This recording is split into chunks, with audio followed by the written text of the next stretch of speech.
Hanging basket का सबसे खूबसूरत प्लांट टर्टल वाइन। और मानसून में तो ये बहुत ही तेज़ी से ग्रोथ करने वाला प्लांट है, तो हम इसे आसानी से प्रोपोगेट कर सकते हैं क्योंकि इसमें जड़ें अपने आप ही निकलने लगती हैं इस हर नोड एरिया के पीछे। तो फ्रेंड्स, आज मैं इसी टर्टल वाइन के बारे में आपसे बात करूंगी। तो welcome to Vandana terrace garden. Friends, मेरे साथ इस वीडियो में बने रहिएगा और वीडियो अच्छा लगे तो मुझे लाइक करिए और अपने दोस्तों में शेयर करिए। और मेरे चैनल को न्यू ज्वाइन किया है तो प्लीज़ मुझे सब्सक्राइब करना बिल्कुल भी मत भूलिएगा। तो प्लीज़ मुझे सब्सक्राइब करिए फ्रेंड्स।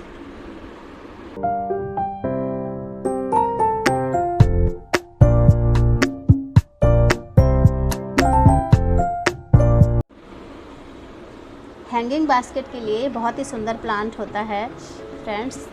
तो और ये एकदम क्रीपर की तरह ही होता है, ये ऊपर को नहीं जाता है, तो ये हमेशा नीचे की तरफ ही बढ़ता है। तो आप इसे कभी भी अगर ऐसे लगाना चाहते हैं तो इसे हैंगिंग बास्केट में ही लगाएं। और ग्राउंड में तो ये फैल जाता है बहुत अच्छी तरह से, पर हैंगिंग बास्केट में ये बहुत ही सुंदर लगता है हैंगिंग बास्केट में।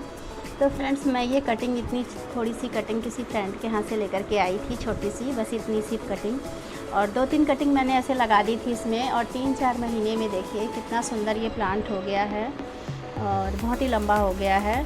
और इस मानसून में तो इसकी ग्रोथ बहुत ही तेज़ी से होती है। और देखिए, आपको एक चीज़ ये भी दिखाना चाहती हूँ मैं कि देखिए इस तरह से इसमें जड़ें भी निकलती रहती हैं। तो इस वीडियो में मैं आपको इसकी कटिंग भी लगा करके दिखाऊंगी। और ये जड़ अगर ज़रा सी भी मिट्टी में टच हो जाती हैं तो तुरंत ही इसमें से नया प्लांट बन जाता है और तुरंत ही ये लग जाता है। तो फ्रेंड्स, इसको धूप बिल्कुल भी पसंद नहीं है, इसको तेज़ धूप में आपको बिल्कुल भी नहीं रखना है। तो ये सेमी शेड एरिया में बहुत ही अच्छा चलता है। तो मैंने भी इसे ऐसी जगह रखा हुआ है जहाँ पर सुबह की थोड़ी सी धूप आ जाती है, हल्की सी, आधा 1 घंटे की धूप इसको लग जाती है। बाकी ये फुल धूप में इसके पत्ते जो होते हैं ये थोड़े से ये बर्न होने लगते हैं, पीले हो जाते हैं। और ये इंडोर भी बहुत अच्छा चल जाता है, कमरे के अंदर भी आप रखना चाहें, बस अच्छी लाइट आनी चाहिए, तो उसमें भी बहुत अच्छा चलता है ये। तो अगर आप इंडोर इसको रखेंगे तो 2 दिन आप बाहर रखने के बाहर लाएंगे बाहर बालकनी में, और उसके बाद फिर आप इसको अंदर ले जा सकते हैं 2 दिन के बाद। तो ये थोड़ा सा तामझाम आपको करना पड़ता है अगर इंडोर रखते हैं तो, पर अगर आप इसे सेमी शेड एरिया में रखेंगे तो ये बहुत ही अच्छा चलेगा।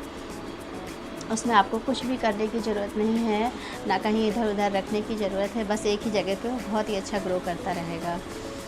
तो सेमी शेड एरिया में रखें तो बहुत ही अच्छा चलता है ये, जहाँ पे हल्की सी धूप आ जाती है सुबह की और पूरे दिन बिल्कुल छाया रहे और लाइट रहे, तो ऐसे में ये बहुत ही अच्छा चलेगा। और फ्रेंड्स, अगर आप इसको लगाते हैं तो इसकी मिट्टी बहुत ही वेल बनाइए।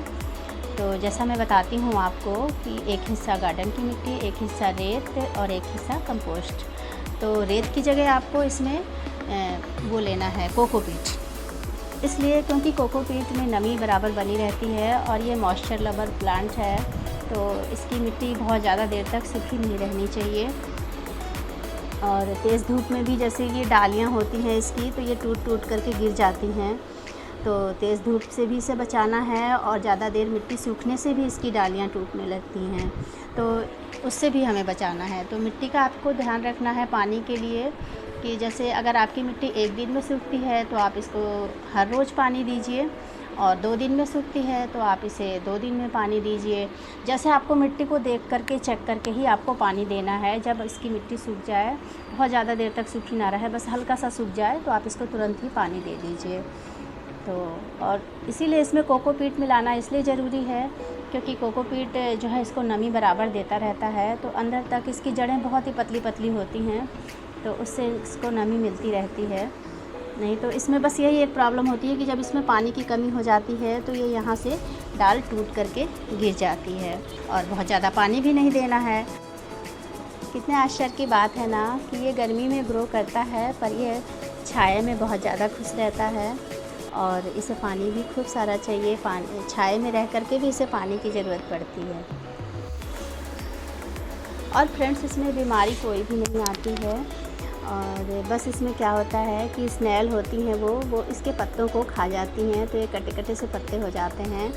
तो अगर आप हैंगिंग में लगाएंगे तो आपको इसमें स्नेल नहीं लगती हैं, और अगर आप ग्राउंड में लगाते हैं तो इसमें स्नेल आ जाती हैं और वो इसके पत्तों को खाते हैं, तो इसकी ब्यूटी थोड़ी सी ख़राब हो जाती है। और हाँ फ्रेंड्स, अगर आपके घर में कछुआ है तो कछुआ भी इसे बहुत ही शौक़ से खाता है।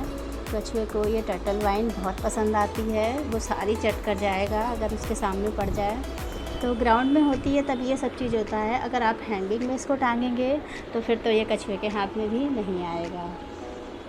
तो बस, और इसमें कोई बीमारी नहीं आती है। हैंगिंग बास्केट में तो ये बहुत ही अच्छा चलता है, क्योंकि ये इसमें जो क्रीपर होते हैं ये लटकते रहते हैं, ये बहुत ही नीचे तक लटक जाते हैं। और फ्रेंड्स, अगर आपकी कोई दीवार हो ऐसी जो बिल्कुल ख़राब लग रही हो, अच्छी ना लग रही हो, और आप उसे कवर करना चाहते हैं, तो उसके पीछे आप लगा दीजिए टर्टल वाइन को, किसी गमले में लगा करके आप रख दीजिए, तो ये बहुत ही अच्छी ग्रोथ पकड़ लेगा और उस चीज़ को पूरा ढक देगा। तो वो आपकी जो ख़राब सी जो दीवार है वो बिल्कुल भी नज़र नहीं आएगी। तो डेकोरेशन के लिए भी ये बहुत ही अच्छा प्लांट है। वैसे तो आप छत के किनारे अगर आप इसे जब भी लगाएं तो हमेशा इसे सैलो वाले पॉट में ही लगाएं, तो क्योंकि ये इसको ऊपर तो जाना नहीं है, इसको हमेशा नीचे को ही लटकना है, तो इसमें बहुत ज़्यादा जड़ें भी नीचे नहीं जाती हैं।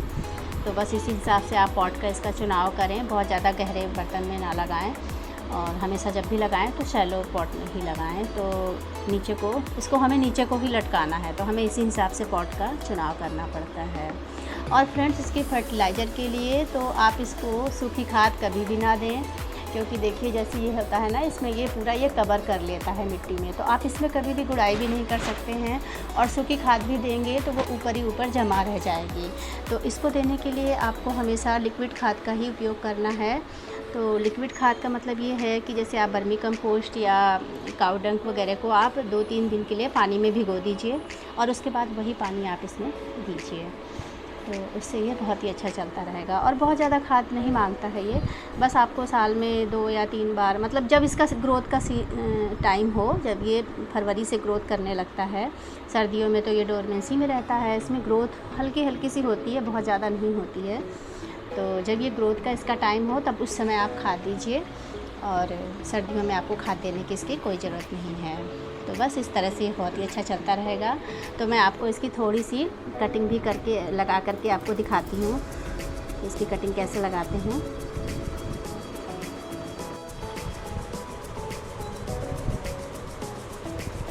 तो इसकी कटिंग मैं ऐसे हाथ से भी तोड़ लेती हूँ। ये देखिए बहुत ही आसानी से ये हाथ से भी टूट जाती है।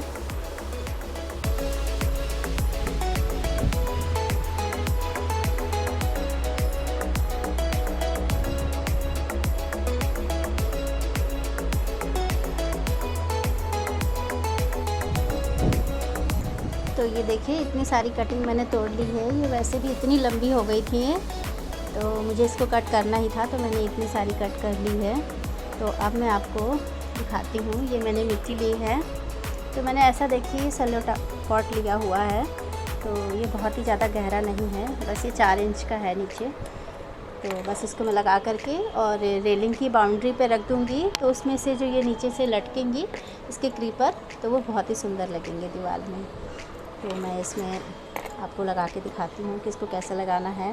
तो इसमें मैंने वही देखिए मिट्टी ले ली है। ये रात में बारिश हुई है, तो उसकी वजह से ये सारी मिट्टी गीली हो गई है, तो मैंने साइड में ही रखा था, पर बारिश के छींटों से ये सारी गीली हो गई है। बहुत ही तेज़ हमारे यहाँ बारिश हुई फ्रेंड्स। तो इसमें मैंने लिया हुआ है, वही रेत नहीं ली है मैंने इसमें कंपोस्ट और कोकोपीट और गार्डन की मिट्टी, तीनों सेम मात्रा में तीनों भाग ले रखा है मैंने। तो बस इसी में मैं ऐसे मिला दूँगी। और इसमें मैं एक चीज़ ऐसा करूँगी, क्योंकि अभी बारिश का मौसम है, तो मैंने ये ले रखा है वुड वॉश है, ये लकड़ी की राख है, तो इसको मैं थोड़ा इसमें मिला दूँगी ताकि इसमें फंगस वगैरह ना लगे। तो इसे और डाल देती हूँ। तो बस इसको इसी तरह से इसमें मिक्स कर दूँगी ताकि हमारी वाइन में कोई फंगस ना लगे और गल करके ख़राब ना हो। तो बस इस तरह से हमें मिट्टी में मिक्स कर देना है। और बस तो अब मैं आपको इसमें लगा कर दिखाती हूँ। तो फ्रेंड्स देखिए, आप चाहें तो जैसे कि मैं आपको ये दिखा रही हूँ, जैसे ये नोड है, तो आप चाहें अगर आपके पास कटिंग कम है तो आप इतनी छोटी छोटी सी भी कटिंग ले सकते हैं। तो अब मेरे पास तो काफ़ी है, तो मैं थोड़ी बड़ी भी लगा दूँगी, इससे कोई दिक्कत नहीं होगी। तो जैसे ये रूट्स निकल रही हैं, आपको नज़र आ रही होंगी, तो ये जो रूट्स निकल रही हैं इसी को हमें मिट्टी में दबाना है। तो ये वैसे भी अगर हम ऐसे ही रख देंगे तो भी ये रूट्स जड़ पकड़ लेगी। तो बस मैं इसको क्या करूँगी, इसको आप छोटा छोटा सा, आप ऐसे, बहुत जल्दी टूट जाती है ये, हाथ से भी आप तोड़ सकते हैं और आप चाहें तो ऐसे कटर से भी आप तोड़ सकते हैं। तो ऐसे छोटी छोटी सी बना लीजिए और जितनी हैं रूट्स, जहाँ जहाँ रूट्स हैं उसी उसी को कट करके आप बना सकते हैं। तो ढेर सारी हम इसको ऐसे ही कट करके रख लूँगी मैं। देखिए 3-4 मैंने कर ली, ये सब में रूट्स आ रखी हैं, तो इसी तरह मैं कर लेती हूँ। तो फ्रेंड्स इसके हर नोड एरिया के पीछे रूट्स बन जाती हैं, इस मानसून के सीज़न में बन जाती हैं। और कोई और मौसम होता है तो वैसे रूट्स तो नहीं बनती हैं, पर फिर भी नोड्स बन रहते हैं, वहाँ से आप इसको लगा सकते हैं। पर देखिए मानसून के सीज़न में इसमें कितनी अच्छी रूट्स ये बन रही हैं। तो बस ये देखिए, तो अब आपको क्या करना है, ये जैसे मैंने छोटे छोटे से कट कर लिए हैं, तो इनको ये जैसे ये सारी जो पत्तियां हैं इनको हाथ से हटा लेना है और ये रूट्स खाली छोड़ देने हैं। तो इनको कैसे लगाएंगे हम, तो देखिए मैंने ये एक लकड़ी की सहायता से इसमें थोड़ी थोड़ी जगह पे जगह बना लिया है और ये मैंने किनारे किनारे पे बनाया है ताकि साइड साइड से ये लटकेंगे तो अच्छे लगेंगे। तो बीच का जगह मैं ऐसे ही छोड़ दूँगी, 1-2 लगा करके, 1 या 2 लगाऊंगी, बस ज़्यादा नहीं लगाऊंगी, वो अपने आप ही कवर कर लेगा बीच की जगह में। तो ये थोड़ा पानी वगैरह डालने के लिए नज़र आता रहेगा। तो बस ये देखिए, तो इसे इस तरह से लगाना है हमें। बस ये जड़ जो है थोड़ी थोड़ी सी हमें इसमें ऐसे मिट्टी में दबा देनी है, जहाँ जहाँ भी जड़ है थोड़ी थोड़ी सी हमें ऐसे मिट्टी को दबा देनी है चारों तरफ से। मैं इसमें हल्की हल्की पतली पतली सी जड़ें हैं जो ये मिट्टी पकड़ लेंगी और हमारा प्लांट रेडी हो जाएगा। तो इसी तरह से ये देखिए कितनी सारी इसमें जड़ें हैं, तो बस ये ऐसे ही रेडी हो जाएगा। तो मैं लगा करके फिर आपको दिखाती हूँ। तो मैंने ये सारी लगा ली हैं, टर्टल वाइन की जितनी भी कटिंग्स थी वो मैंने सब लगा ली है। अब हम इसमें थोड़ा सा स्प्रे से पानी दे देंगे कि फ्रेंड्स इसमें आप कभी भी पानी दीजिए तो हमेशा स्प्रे बॉटल से ही पानी दीजिएगा, क्योंकि अगर हम ऊपर से पानी देते हैं तो पानी कभी कभी ज़्यादा भी हो जाता है। तो हमें जब भी कटिंग लगानी है, वैसे तो इसको पानी पसंद है इस प्लांट को, पर जब ये पूरी तरह से लग जाएगा तब पसंद है। और अभी हमने जो कटिंग लगा रखी है तो इसको हमें पानी में बस हल्की सी मिट्टी मॉइस्ट करनी है, और जब भी हल्की सी मिट्टी सूखी नज़र आए तो बस आपको ऐसे ही स्प्रे बॉटल से ही पानी देना है। ऊपर से पाइप से या मग्गे से इसको कभी भी पानी नहीं देना है, उससे पानी ज़्यादा हो जाता है, क्योंकि अभी इसमें रूट्स नहीं हैं और हल्की हल्की सी रूट्स हैं। तो बस हल्की सी नमी बनी रहेगी तो इसमें रूट्स अपने आप ही बनती रहेंगी। और बस इसको इसी तरह से इसमें पानी दे देंगे हल्का सा। वैसे भी इसमें मिट्टी गीली है तो बस मैं इससे ज़्यादा पानी नहीं दूंगी, बस इतना ही पानी दूंगी।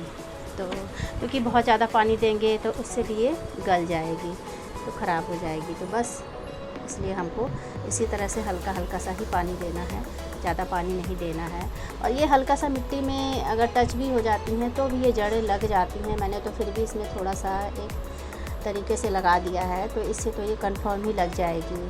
और 3-4 दिन में ही ये जड़ पकड़ लेगी। 1 हफ्ते में आपको इसमें ग्रोथ नज़र आने लगेगी। तो 1 हफ्ते के बाद ही इसमें अपने आप ही इसमें नए नए से पत्ते निकलने लगते हैं। तो बस बहुत ही ईजी है लगाना और बहुत ही रफ प्लांट भी है ये। तो इसे भी आप बहुत ही ज़रूर लगाइए, क्योंकि ये बहुत ही अच्छा प्लांट है और बहुत ही जल्दी ग्रोथ पकड़ लेता है, कोई ज़्यादा मेंटेनेंस भी नहीं मांगता है। तो बस इसी तरह से आपको कटिंग लगानी है और नए नए प्लांट तैयार कर लेने हैं। तो देखा आपने कि छोटी सी डाल से भी कितने सारे ढेर सारी प्लांट हम बना सकते हैं। अभी इसमें मैं चाहूँ तो और भी कई यहाँ से कट करके ढेर सारे और भी ज़्यादा प्लांट बन सकते हैं। तो मेरे पास कटिंग ज़्यादा थी इसलिए मैंने थोड़ी बड़ी बड़ी सी लगा दी है। अगर आपके पास कटिंग कम है तो आप छोटी छोटी सी भी कटिंग लगा देंगे ना, इतनी इतनी सी भी, तो वो भी लग जाएगी। तो फ्रेंड्स, आज का वीडियो आपको कैसा लगा कमेंट करके ज़रूर बताइएगा। और अगर आपको ये प्लांट अच्छा लगता है तो इस प्लांट के लिए ही मुझे लाइक कर दीजिए और सब्सक्राइब कर दीजिए। तो मिलती हूँ फिर नेक्स्ट वीडियो में, तब तक के लिए bye. Happy gardening, take care of your plant.